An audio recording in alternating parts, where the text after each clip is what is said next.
extra loud, so make sure that we can all hear each other as we go. All right, everybody got a chance to look?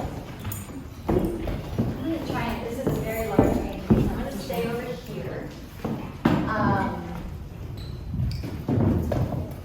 What's going on in this picture? There are a lot of chairs. A lot of chairs. There are a lot of chairs. Looking at these images here. And behind you and other places, yeah. In the distance. In the distance, very noticeable distance. In the top, there's a chair there. All right, we're noticing a lot of chairs. What else can we find? A lot of movement, a lot of organic. A lot of movement, a lot of organic movement. Can you say more about that? What do you see that makes you say there's organic movement? The color, just the angle of the brush strokes, how open-ended ones. The color is layered, it's not mixed, so that one works with the organic movement. Okay, so you're looking at sort of some more of the elements in terms of maybe how it's painted. There's a lot of color. You're looking at these brush strokes. Yeah. Making you feel like it's moving. The way that the colors are layered on top of each other, which is Yeah. movement. What more can we find? Christmas tree. Christmas tree. What do you see that makes you say Christmas tree? It's the shape of it. Are you talking about this here? Yeah. Like, this is reminding me of a Christmas tree here? What more can we find? Swimming pool. Swimming pool. A swimming pool. You see a swimming pool. Can you come show me what you're seeing? To me, it looks like.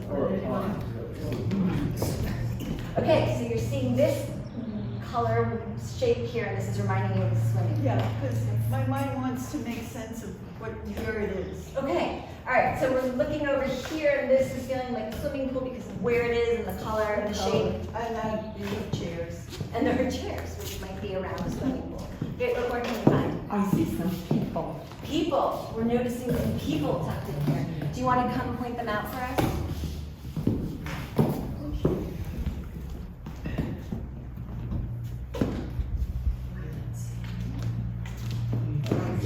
Okay, let's start here. And tell us what do you see that makes you say it's a person? Face.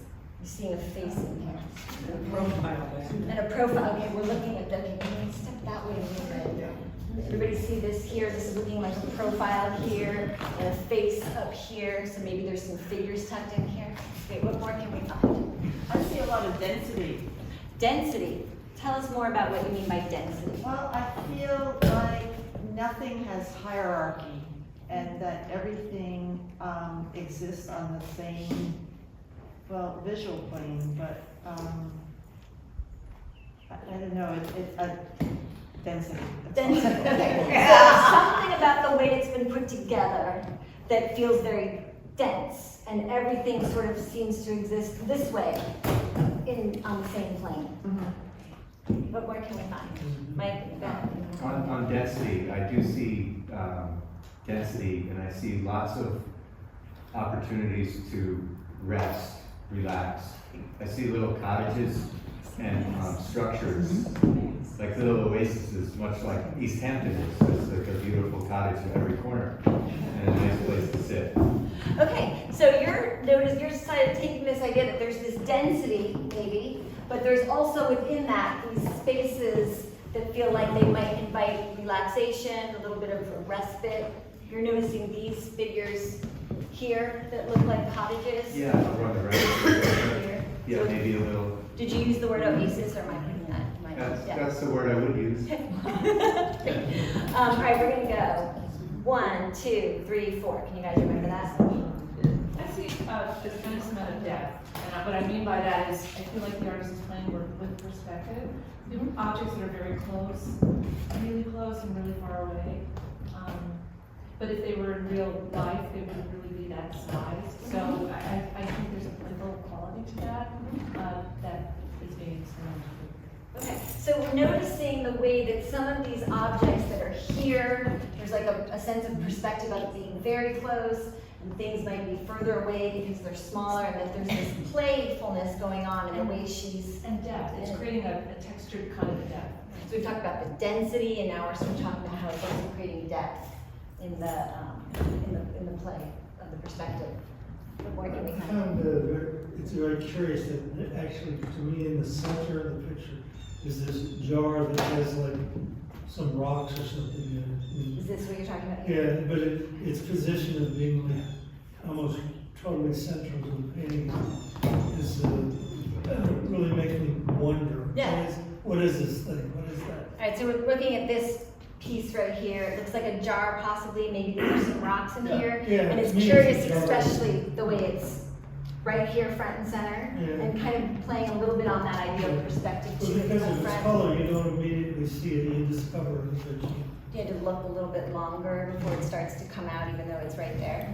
What more can we find? I think we had Ira and then, For me, really, it's, perhaps because of background, grandchildren, whatever, it's a summer camp getting ready to start for children, or a camp that's ended, and you have the swimming pool, you have the lifeguard chair up in the back, you have everything kind of juxtaposed, the jars that the kids would throw fireflies in, a potted plant, stuff that's sitting around, and, you know, it's balanced between what looks to me like a very large tree on this side and a big rock on that side, and this is the clearing where the camp starts to go. okay, I'm gonna try and get all that. If I miss something, help me here. All right, so we've been talking a lot about what we see in terms of the individual pieces here and the way that it's been put Yeah. together. And to you, the whole thing now together Right, as- feels like the scene of a summer camp. And you're Right. noticing, like this might be reminiscent of a lifeguard chair. These are, you Well, saying that this is, Yeah. right? Was that what you were talking about with the lifeguard Yep, chair? that's a lifeguard chair, there's a swimming hole over there, it's a rock, and this is the Adirondacks, there's things that have been left All around and so things. forth, and, you know, the kids are on a trip, a hike, or they've not arrived, or they've just left, that kind of Okay. thing. So we have this sense of there's some kind of camp that maybe either kids have left, kids are coming, but there's some sense. What do you see that makes you say it's either beginning or ending? The colors, and you know, I mean, you have the evergreen background in a sense, the tree, and Up here? a lot of the, yes, and also the foreground, quote, Christmas tree, the vine. Okay. You know, and all of that. So it's a vibrant scene, could be spring, could be fall. Okay. So the colors though are making you think that it's kind of like Absolutely, shoulder yeah. seasons. Okay. What more can we find? That the green across the top looks far in the distance, Okay. and the colors are like facade, much closer. So it almost as if it's the background for a play or something against the forest in the distance. So this here that makes it feel like it's very far away feels to you like it could be a forest, and this all in the front might be a backdrop for a play. Yes. So what do you see that makes you say play? Like what makes you think play? The fact that there's so much movement. So back to our idea of movement, that maybe this is actually, that maybe it actually is moving, like the way a backdrop would. Yes. What more can we find? Hi, I see a lot of, I'm gonna jump on the movement. I see like a waterfall to the right and a waterfall to the left, and right in the middle I see it's like a river kind of winding its way through. Okay, can I pause you? This is what you're seeing as a waterfall I see here? that as a waterfall. And I over see here? on the other side is a waterfall with different lights, like how the way the sunlight would hit each of them. So the different colors are from the sun hitting the water as it's moving? And then in the middle, I see that that's kind of almost like a curvy serpentine path here. That's also like a river to me going over rocks. Oh, here, is this what you're looking at? The other way, go up and, yeah, clockwise, around, and then down, and then back. See, you can see, This no, sort the of other here. way it goes. Do you want to come show us? Okay. Come show us the river, I'm really I don't know, close to it. it's just kind of, I'm reading it like, the water's really, ooh. Oh, I see, okay, yeah. We're noticing all of this here from possibly the river. So we got a lot of sense of like river, movement, trees possibly, backdrop that's flittering, summer camp. What more can we find? Okay, we'll go here, here, here. Okay, I feel like the artist is on an LSD trip. Actually, the artist is here to answer that, but not right now. Right next to me, so, you know,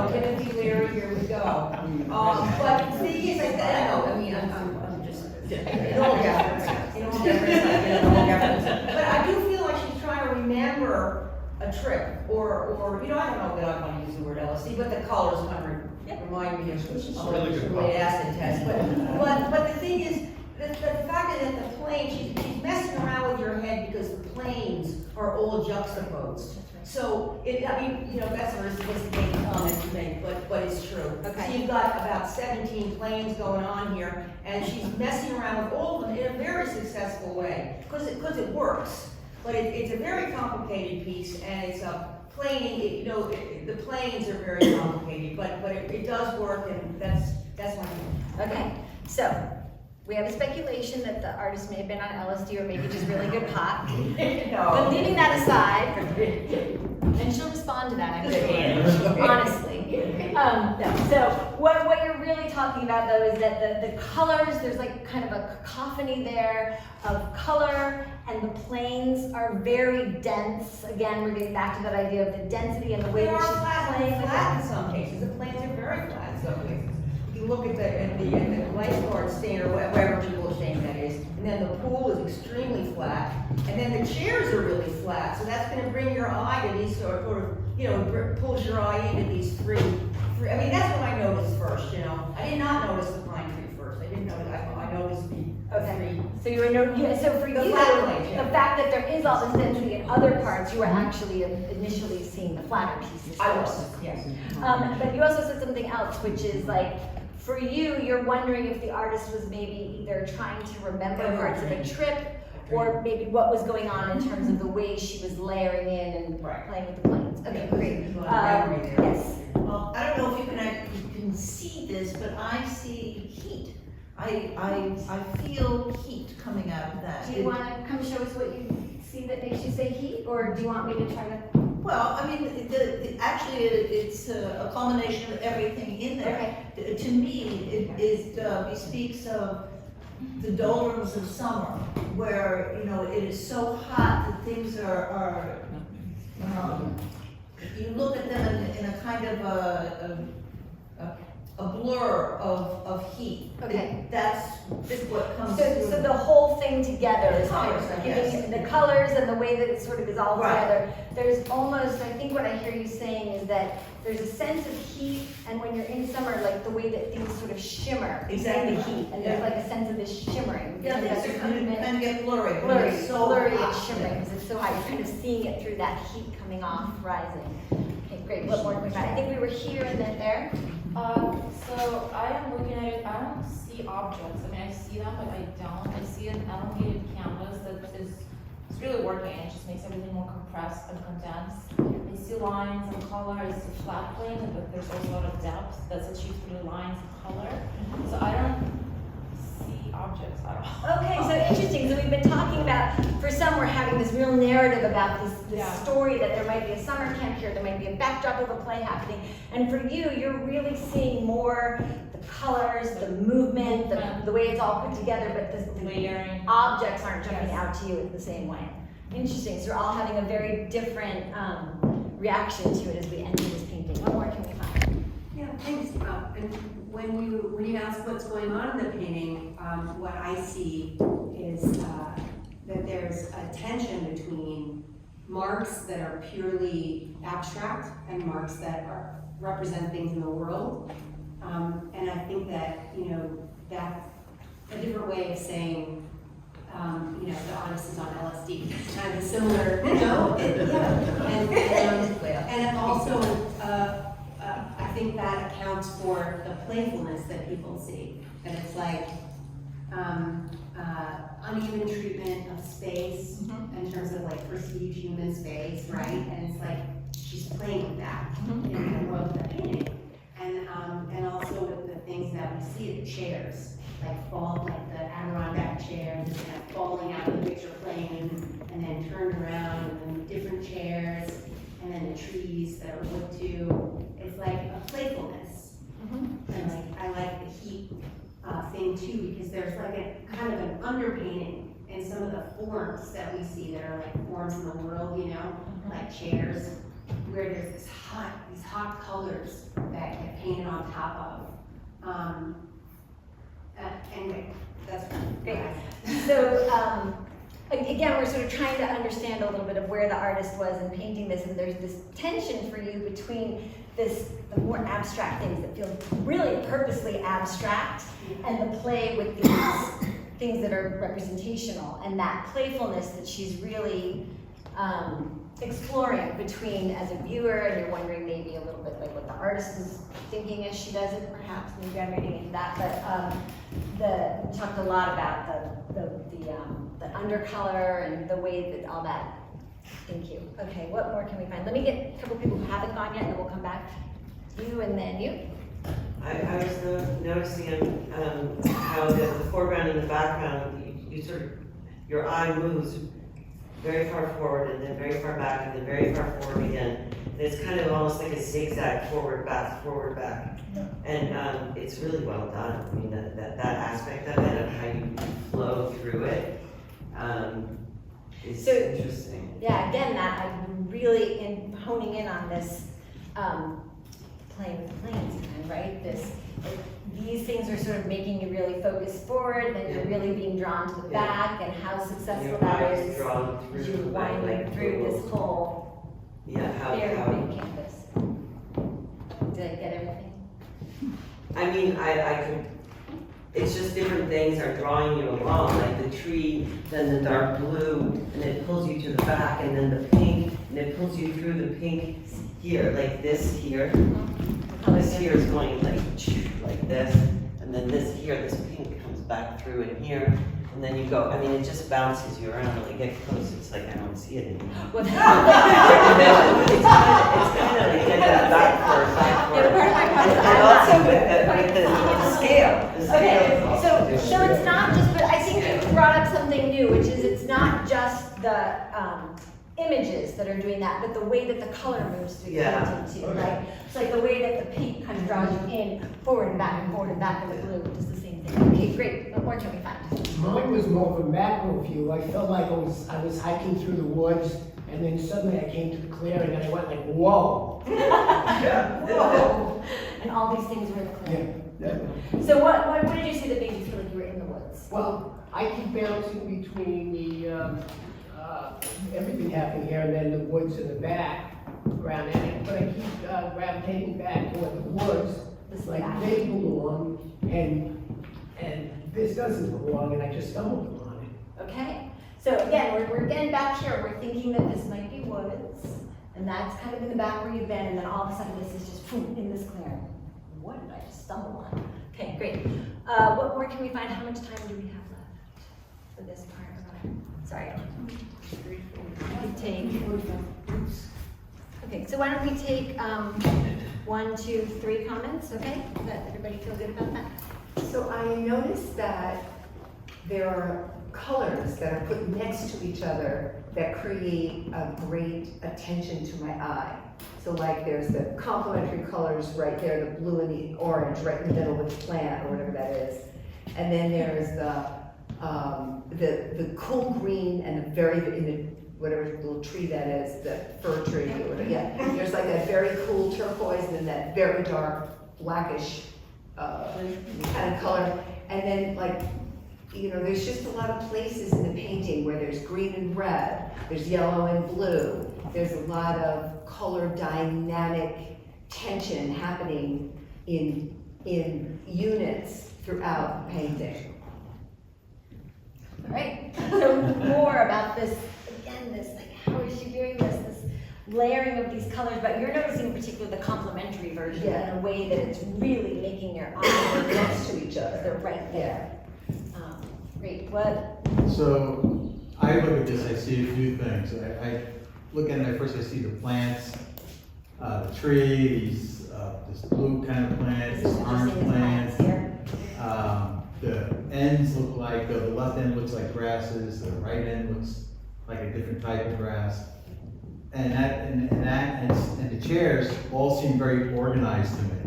But then everything else, like this whole center thing here, where it looks like there's clippers in the foreground, and what's been called a jar, it's also disorganized. And the colors help add to that disorganization. Then at the very top, there's what looks like a building. And no, very to your right. You're right. My right. Yeah, that. Right there, yeah. And it kind of reminds me of the tower out in Montauk, which is kind of ominous. Oh. So you have all this other stuff going on, but in the center you have this real sense of disorganization and ominous thing above it. Okay. All right, so we're noticing that there are these sort of, the ends feel a little bit more anchored for you. We've Yeah. heard maybe they're waterfalls, you think they look to you like they might be Right, grasses. so your eye can really rest on those And so areas. it's giving you sort of some boundary Yeah. and some sense of organization. And then as you move further towards the center, it starts to feel very chaotic and Yeah. disorganized, and maybe there's some clippers, and maybe this is ajar.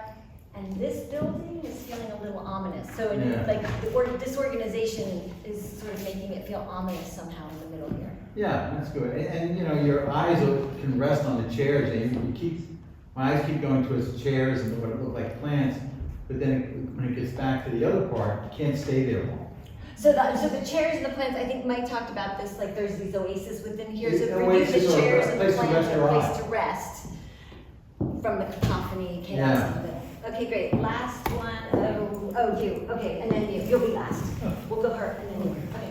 I think also what's super interesting about this painting is it has like there's a whole line thing happening because I'm sorry, say that again? whole line, a painter. Okay, whole line, sorry. Whole line, yeah, because like sitting from this angle, I can see a figure, but if I'm standing in front of it, I can't see that figure. And also, if I'm standing close, I'm having one experience. If I'm standing far away, I'm having another. There's so much visual information that's going on here, that what's going on in my brain is I'm wrestling with the anxiety that it's producing, with my desire to understand within the border what I'm seeing. And there has to be sort of a surrender in that moment, just to take in the work and allow it to wash over and take in what you see. And then give yourself the opportunity to see it in several different ways. Wow, okay. But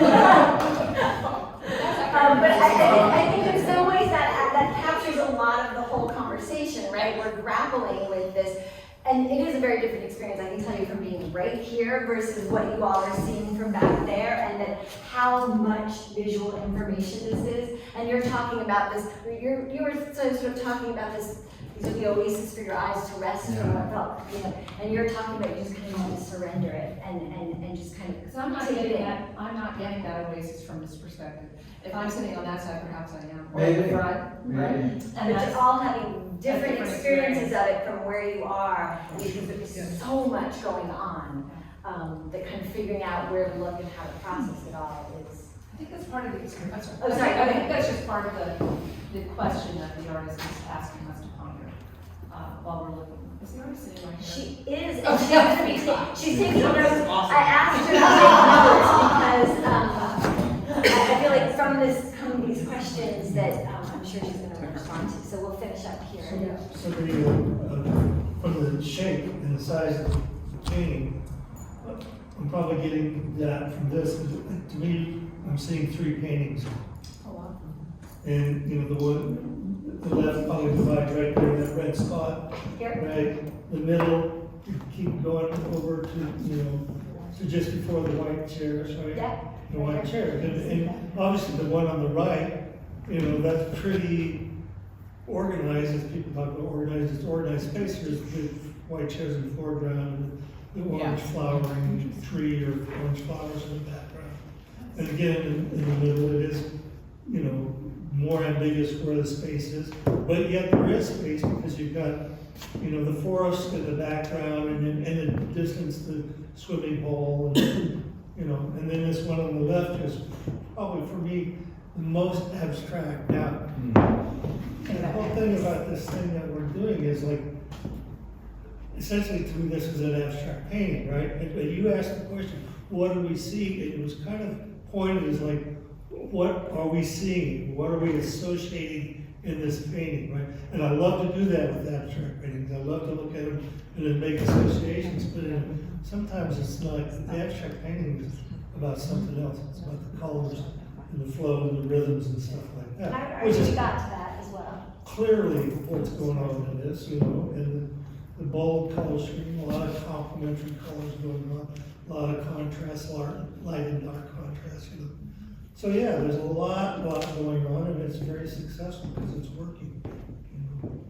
So I think you all heard that, but just as another way of thinking about this, you're really seeing it as sort of three paintings that maybe are happening within this, that sort of go from more abstract to maybe less abstract over here.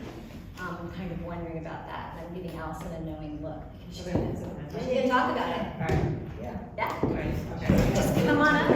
Allison Gildersleeve. That was amazing. Like, when you made work, you're so close in it, and you're having this dialogue with it, and you never, I remember a friend saying, when you're working to a show, you feel like they're all kind of silent, like, what am I doing here? And you never get to hear the conversation after it leaves your studio. So thank you all for being so generous and really looking at this. So I'm gonna try to address some of this stuff because it's so interesting to hear what you pick up on and what you add to it. So the origination of this painting, I'm just coming back. It's been the month of May in Newfoundland. It's a really remote town on the coast. And it was a month-long artist residency. And when I was going, it was hard to prepare. It was Canada, like what I could ship, what I could bring, I could fly with all my materials. So I ordered a large roll of canvas. I got there, I had a lot of big wall space, so I just rolled this canvas out thinking it would become 3 different paintings. It's funny they can say that. And what I do to make most of my work, it's all based on my surroundings. I do a lot of, that's why I sort of brought this. I just sketch a lot. I make a lot of sort of these black and white, well, I need that to look at it. But I do a lot of black and white sketches, and a lot of it's like the stuff that's right in front of me. It's stuff that I'm thinking about. I keep looking through them. So it was wonderful about being in Newfoundland is it was a very, some ways, similar landscape to, I grew up in the backwoods of Connecticut and near Stonington, Connecticut, where my father was from. So a lot of history, fishing town, being on the water, that all made sense to me, the boats everywhere. And then my great-grandparents were from Vermont, and so I also spent a lot of time in Vermont. So I'm always painting these places that I continually revisit and how things changed during that time. And while they're made of things I know and things I'm familiar with, it's the way I've experienced them, and it's sort of like how time, I know we have clocks and schedules, which I have a hard time keeping with, and we have train schedules and things sort of march along, but the way I experience time, and I think the way humans experience time, if you're in pain, a minute is 2 hours. If you're having a good time, it goes by very fast. Your kids are 2 years old and they're 20. Like it's the way it's experienced by your emotions, and I think I at least move through space in that same kind of stop and go, and things are contracting, it seems like eternity, so I'm never in this moment right now. I'm usually thinking about something else, I'm projecting something forward. So I'm painting that experience of moving through spaces and different spaces, and where I might be here, but thinking about somewhere way over there. So when I started this painting, I rolled it out, and then I liked how it sort of worked as one big long painting, and I kept putting more information in that, and then the painting with the laundry and the green painting behind there were also from this last month, and it was sort of fun to sort of pull out different things from this, and then combine them with that. Yeah, I'm going to actually just steal this back. I want to address some of the things you all said. Oh, the lifeguard chair. Yes, lifeguard chair. That was right. The chairs for me are, in some ways I think I like to give myself and other people a place to sit in my paintings, but they're also the presence or absence of someone, like someone has just gotten off. I thought the idea of a summer camp just starting or just ending, like it's usually that sort of, someone was just here and left the stuff behind. The jars and things are usually what's on my studio table, so I'm drawing what's right in front of me. There happen to be Adirondack chairs on the porch of where my studio was. And then this is sort of the landscape behind it. But I just kept painting it and layering it and adding to it.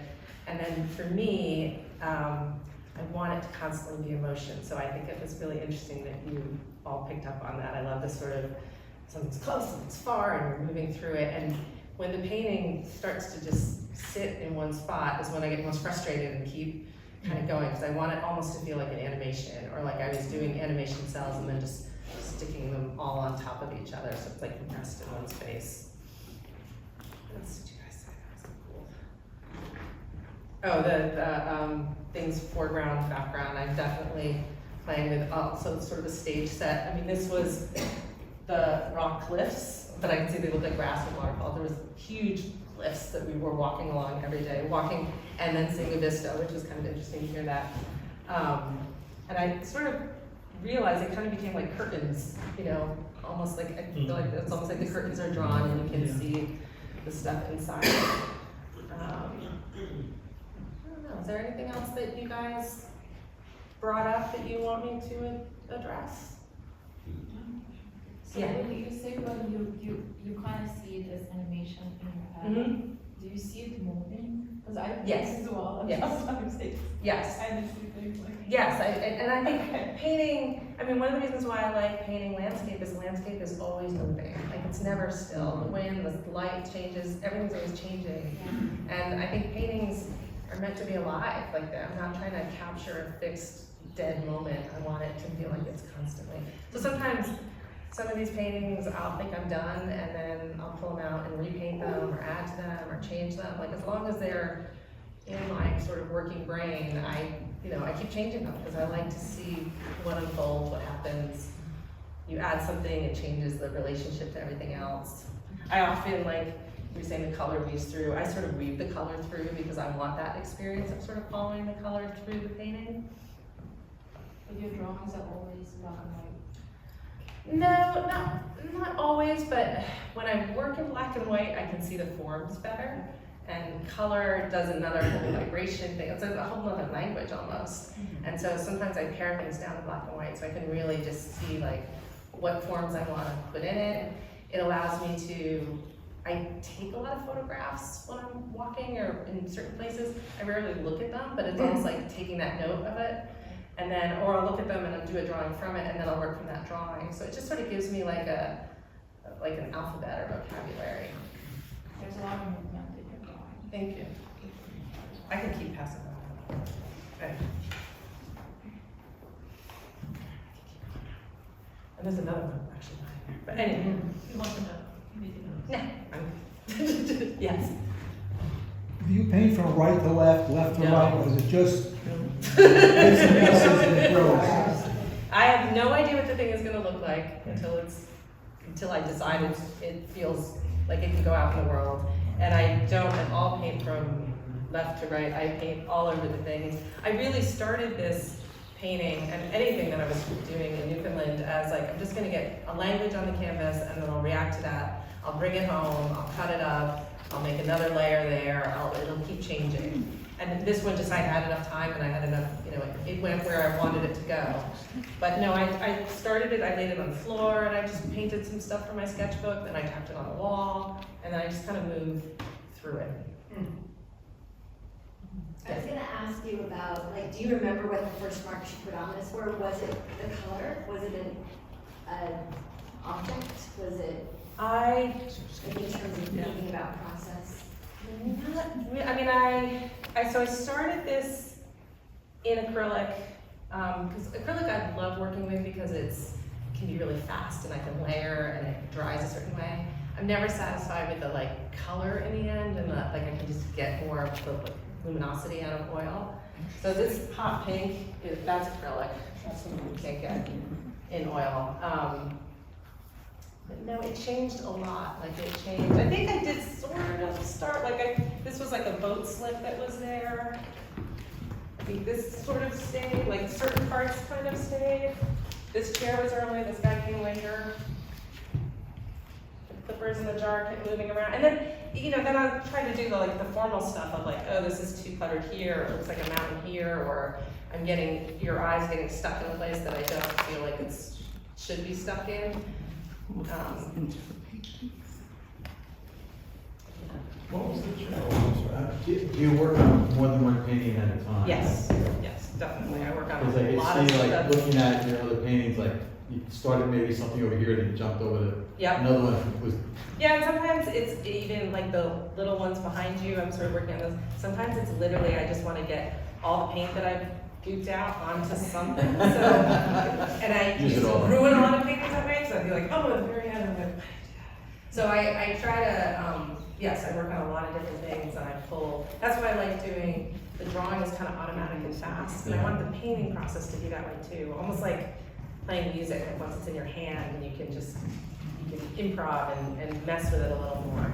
So it does help me to work on a lot of different things at once. Yeah. Do you ask anyone to comment as you're painting, or is it just you? Oh, no, I have, I expect, if I can, if I have other artists, I have an artist that, good old friend artist who has a studio right near me, and we are constantly going back and forth. And also just to see like what reads and what's working, because I am working at it a lot of the time, just really up close. And to step back and see what it looks like, or to see what other people are seeing in it that I either intend or don't intend. So yes, I've been in several different artist groups where we do this basically. We sit and look at each other's work and just talk about what we see and what we're getting from it. I have a question for you. Yeah.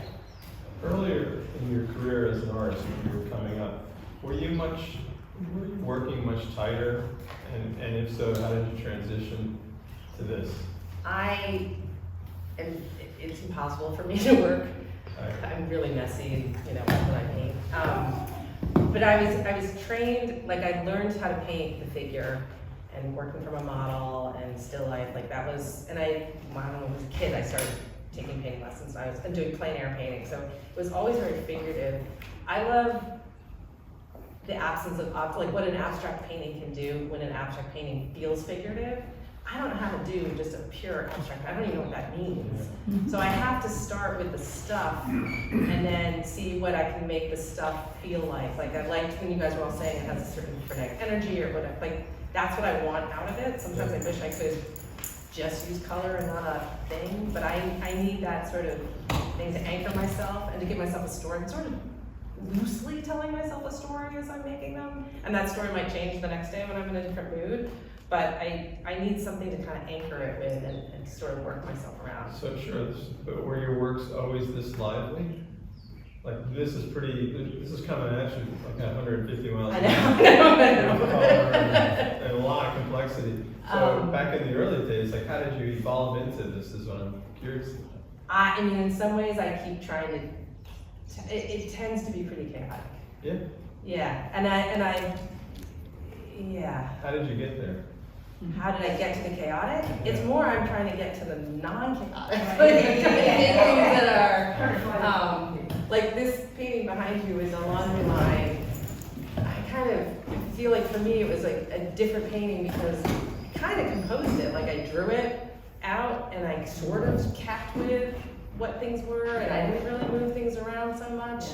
And it had all the elements that I like in my paintings, but it was much more composed. So, and that's sort of the last painting I've done in here. So I'm hoping I can, in some ways, be less chaotic. Because people often say, like, there's no place to rest in these things. Sometimes I pick a certain color register in order to make it so that, like the green one, like I know I want it to be green, and try to stick within the green. So it can be chaotic, but still have a sense of a place to rest or a sense of being able to take it in as a whole. What is the title now? Old Pond. Do you have trouble titling these or not really? I do and I don't. Like sometimes I have trouble because often someone wants an image and the gallery say, and then immediately I have to go like, oh crap, I need a title for this now. And titling, I want to sit and like make a cocktail and sit down and think about like what I've been thinking about when I made this. And some of them come easily, and some of them I'm just red chair. And these book, these sketches are sort of a launch pad for the paintings? Yeah. Uh-huh. But not directly. Like I did one show where I got to paint, but I just painted the wall of the gallery because I wanted to work big, but I didn't want to deal with the big thing afterwards. And I just took my sketchbook and just kept, freehanding it on the wall. So that's how I sort of build my alphabet, kind of. I'm really jealous of your sketchbook because there's no notes here saying pick up eggs. That one sketchbook is because I was on this residency, and for a month, I didn't have to fold anybody else's laundry. I appreciate it very yes, much. Yes. I have a question about your environment when you're painting. So in the taking in these paintings I just had this conversation last night, I went to a dinner party, and we're talking about the idea that we're living in a moment where we're taking in so much information. There's so much coming at us at all times. I suggested in that moment that perhaps it's always been that way, but the process of information has changed. We've always lived in a beautiful space, or surrounded by trees or sky or things to look at. But in this particular moment, are you listening to music? Are you quieting your space when you're painting? What kind of environment, or is it all different for you? It changes. Sometimes I listen to music, and then sometimes the music will run out, and I'm so kind of focused that I forget to put it back on. It gets you there. Oh, it gets me there. It's a lot of like, drawing, there's a lot of like, when I arrive at my space, like I'm in home, I get to my studio, it's a lot of looking around, looking at what I did the day before, deciding whether it sucked or whether it was good, and then figuring out sort of what each painting needs, because once they get to a certain stage, I can sort of say like, okay, that's not working and I need to work with that. And when my music on or not, it just sort of depends on what, I'm not good at like listening to, sometimes I'll listen to a podcast, or I'll listen to podcasts interviewing other artists, because while you're painting. Sometimes I do, because I really am interested in how different people's process and how they you're having approach an it. intellectual conversation in your head while listening to a podcast about someone else, how someone else is approaching their process while you're I'm not always having an intellectual conversation in my head when I'm actually painting. It's almost like, I also play the piano just as an amateur player, and I know that like, it's classical piano and I'll practice it and practice it and practice it. But I can't really hear it until I know all the notes, and then I can play it, and then I can start to hear it. And then sometimes I'm so busy listening to it that I forget all the notes, and then I have to go back. You know, like there's this push and pull of like when you can get into that place where you can like let go of what you know in order to actually push it somewhere. So a lot of the drawing in it is the practicing and the rehearsing and doing the scales. And then when I'm actually painting, I try to let go of all that, see what happens. And then the next morning I kind of go, oh, I don't know if that was what was supposed to happen. Or I'm like, it's exciting for me, because I also, it's problem solving and it's a puzzle, and I want to make something that surprises me. I don't want to just, I'm not the kind of person that can like map it all out. I have friends that can, they can map it all out. They start in this corner and they finish that corner. My father-in-law's like that, like very meticulous. I'm a little ADD, I can't stick with it for that. Which is why sort of my paintings look as chaotic as you think. That's, my husband's always like, I wouldn't want to be in that brain. They're not chaotic at all. Oh, good. No, to me, they're about layered information. Yeah. It's about how you're processing the world in which you're living. Yes. It's your journey that you're experiencing, that you're translating in this medium. Yes. And then the courageous part of that, any artist, is that you're inviting us in, not only to see it, but to talk about it in front of you, which is extraordinary. Truly. That is amazing. That's highly unusual. And so I don't, that kind of limiting, I don't see it as chaotic at all. Yeah. I really do see it as a true representation of an experience you're having in that moment. Yeah, that's great. And how you're taking in information. Yeah. But are you sleeping at night? That's the question. There are chairs here, there are chairs there, your sketchbook is full of chairs. I get the feeling that you're inviting us all in to join you. Yeah, thank you. I mean, I sometimes struggle with putting figures in a painting, because they're very like they're places where people live, but when I put a person in, then it becomes a portrait or about that person. And I kind of want me or you to be that person entering the space and either sitting in the chair or noticing that somebody left the chair. So thank you. You want us to sit in your chair. I want it to be experienced in like that you can actually enter the painting.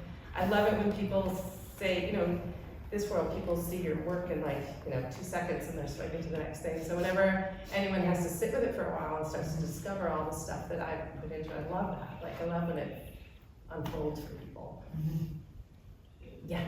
Do you mix your own colors or just use standard paints? Do I? Or do you mix your own colors? Yeah. I mean, yeah. So you play around until you get the exact color that you think is appropriate? That's also pretty haphazard, and sometimes it's like I don't feel like getting over there to get to the paint, and I have this here. It's very, it's pretty intuitive. I know some artists will mix all their colors and then work with them. I do not do that at all. each time I run out of paint, I sort of mix it again.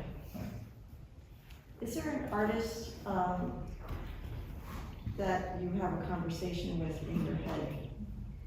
Well, and so I was talking to JC about this when I was doing this one, and it wasn't sort of intentional, but I was thinking like, I love Matisse's Red Studio because I love its abstract and its shapes floating in space. Like it does everything for me that a painting should do.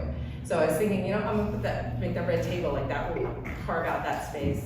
I love Fairfield Porter, the light and the sort of movement and that feeling of space.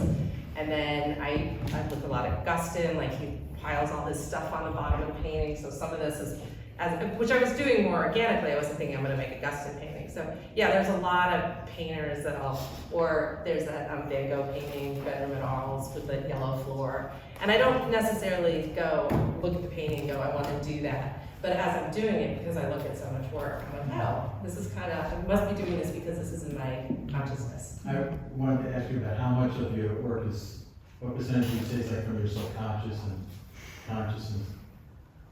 I think again, it's mostly, it's like that balance between, but I think it's mostly my subconscious, like as I was painting that one, you know, there was a overturned boat in Newfoundland and we kept going down, sitting on in the morning. But then my brother had a rowboat that was always turned, like, I realized like, oh, that's the same. Yeah. I must be drawn to this because of this. But I try not to, if it's too conscious, it feels contrived. Right. And I don't like looking at work that feels like myself. I like looking at work that looks fun to make and that I can figure out what the process is. And I like when it feels felt and not thought. I get the impression that you paint stuff and then step back and say, wow, why did I do that? Yeah, exactly. And sometimes I'm like, you know, sort of with my husband, like if we have two children and they're so different and it just depends on the moment where we decided to make those children, right? Like it could have been somebody else on, if it had been a Tuesday or a Wednesday. And it's sort of that way in my studio, like when I come in that moment and whatever I'm wrestling with or thinking about just happens on the canvas if that's the moment and I try to sort of keep it that way, keep it fresh and moving and not too. I'm jealous because I'm a photographer and everything's so real. Oh, I like photography. Yeah, but everything's so, I mean, there's not a lot of opportunity to let your subconscious take over. Yes, yeah, you have to use, yeah. I hear that. How do you schlep, if you don't mind? Why am I not a writer? These, just so I schlepped, I made them in Newfoundland, I rolled them up. Yep. I carried them on the plane. And then I put them in my car, brought them here, and I ordered the stretchers. And for the last couple days, my hands. And you stretched in here? I stretched in here. So when you painted, they were not stretched? I used to always stretch everything and spend a lot of time making this perfect surface, and then during the pandemic, I had a little one-car garage to work out of, and I still wanted to work because I like working in a space that I can feel like I can enter what I'm making. So I started just tacking things to the wall, and I like that because it feels more like a drawing, it feels fast. If it doesn't work, I can just roll it up. Brushes, it's not palette. Sometimes it's palette, I scribble a lot. Yes. Yeah, I use a palette knife and brushes, sometimes I squeegee. What is color for you in your painting? Because your drawings are pretty powerful, but it seems like color just is like a different dimension. Well, it is. It's like another line. It's like the chords versus the melody or something. Yeah. What is it for you? Like, how do you feel? What it does for you? I mean, I think the colors are also. The colors are. The colors are also very personal in ways. Like my grandfather had one can of paint, and he painted all the furniture that color, and it was that mint green kind of color that I use a lot. And then my grandmother on my father's side had china that was that same mint green. So I sort of like how. So some of it is wallpaper in my kids' room. Like a lot of it is referential to my life, and some of it's just a craving. Like someone had left this big tub of that bright green that's underneath that up in Canada, so I just use that to base. These are oils or acrylics? Oils, right? And some of the acrylic is sometimes I start with the acrylic, they always end up with oil. And the other thing I like to do is sort of create, I think one we said is like an after image, like creating it and then moving it a little bit, but leaving the thing This looks like an animation thing, I like that. Yeah, I used to press paper on them. Yeah, And then move the paper somewhere else. I love their I'd love to see that. Love to see those. Yeah. Those reverse pieces. Yeah. Yeah. Can I ask you a question about a couple other paintings? Yeah. Just doing the corners. Yeah. There's, you know, tops and bottoms to them. Is the tops like painted over the bottoms, or was it, you know, actually seamed together like that? The one on the smaller one, was an entirely kind of floral painting that I put in the show. And then I pulled it out in a quick moment, sort of covered that top gray and did the black on top. And I was like, oh, I love the difference. And then the other one was an entire, it was supposed to be like a city scene. It wasn't working. So often I just keep repainting them, scraping stuff out. So that one happened sort of more organically in the moment. But that's sort of stuff underneath. There's stuff underneath. There's layers of other paintings. Like this painting I painted 4 different times. I rolled it out, I painted it, then I rolled it up, and the next year I rolled it out again. So there's always a lot of history underneath them. Did you do any plein air sort of sketches for this one? No. No. None of it I do plein air. None of these places you could stand in and actually see. They're all, you know, nothing is an actual spot. Right. They're all kind of just putting together different feelings. But do you feel that the light where you were affected this color of the painting? No, it was different colors, and then I just decided to make it all blue. Sometimes I like not using the color that things are supposed to be to sort of give a different mood, and then I went to the, I mean, that was more that I did in Brooklyn, but I grew up in the woods in Connecticut, so it was more thinking about those wooded areas. Okay. Thank you. Yeah.